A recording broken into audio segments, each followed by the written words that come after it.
రిజర్వేషన్లకు ముహూర్తం fix 5న cabinet 7న ప్రత్యేక అసెంబ్లీ డెడికేటెడ్ కమిషన్ నివేదికకు గ్రీన్ సిగ్నల్ 2-3 రోజుల్లో ప్రభుత్వానికి కులగణన ఎస్సీ వర్గీకరణ నివేదికలు తుది అంకానికి బీసీ రిజర్వేషన్ అంశం ఇప్పటికే రాష్ట్రంలో అమల్లోకి ఎన్నికల కోడ్ కేబినెట్ భేటీపై అనుమతికి ఈసీకి లేఖ రాసినటువంటి సీఎస్ శాంతికుమారి స్థానిక ఎన్నికలపై ఈసీ నిర్ణయమే ఫైనల్ అంటూ ఒకరు చూస్తున్నాం. స్థానిక సంస్థల ఎన్నికల నిర్వహణకు సంబంధించి కాంగ్రెస్ ప్రభుత్వం వేగంగా కసరత్తు చేస్తోంది.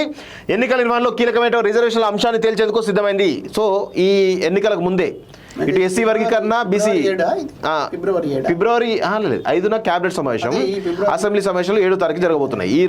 ఈ రెండు సమావేశాలు కూడా ఇటు బీసీలకు సంబంధించిన రిజర్వేషన్ అంశం పైన అదేవిధంగా ఎస్సీ వర్గీకరణ పైన రెండింటిపైన క్లారిటీ వచ్చే అవకాశం కనబడుతుంది. దాని తర్వాతనే ఎన్నికలు పోతారని చెప్పి తెలుస్తుంది. 7వ తారీఖు సమావేశం పెట్టడం అంటేనే అది దుర్మార్గంగా కనపడతా ఉంది. ఇది స్వాగతించేటట్టుగా లేదు. 7వ తారీఖు నాడు సభ గొప్పగా పెడుతున్న సందర్భంలో అసెంబ్లీ సమావేశాలు అని అంటేనే మళ్ళీ ఆంక్షలు ఉంటాయి కదా, ఆంక్షల పేరుతో దీన్ని అడ్డుకునేటటువంటి ప్రమాదం ఉంది కదా. నాకు తెలిసి 7వ తారీఖు నాడు పెట్టే అవకాశం లేకపోవచ్చు. ప్రకటన కాదు కాబట్టి అది 7వ తారీఖు ఉండదని నేను భావిస్తా ఉన్నా.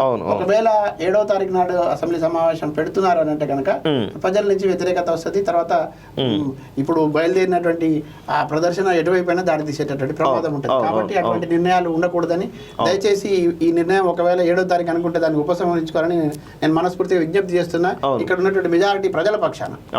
లోకల్ బాడీ ఎన్నికల నిర్వహణకు బీసీ రిజర్వేషన్ ప్రధానమైన ఇందుకోసం నియమించినటువంటి డెడికేటెడ్ కమిషన్ తన రిపోర్టును వచ్చే నెల 2వ తేదీ ఇవ్వాల్సిందిగా ప్రభుత్వం ఆదేశించింది. ఈ నివేదికపై కేబినెట్ సబ్ కమిటీ చర్చించి రాష్ట్ర మంత్రివర్గానికి సిఫారసు చేయనుంది.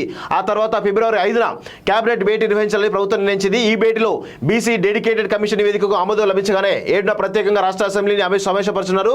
ఇందులో బీసీ రిజర్వేషన్లపై చర్చించి రిజర్వేషన్ల పెంపునకు ఆమోదం తెలిపాల్సి ఉంటుంది. అందుకు సంబంధించినటువంటి కసరత్తు చాలా స్పష్టంగా జరుగుతున్నట్టు అర్థమవుతుంది. మొత్తానికైతే ఇటు బీసీ రిజర్వేషన్లు ఎస్సీ వర్గీకరణ అంశాలపైన ఈ రెండింటిపైన కూడా కొంత కసరత్తు చేసినట్టుగా కనబడతా ఉంది.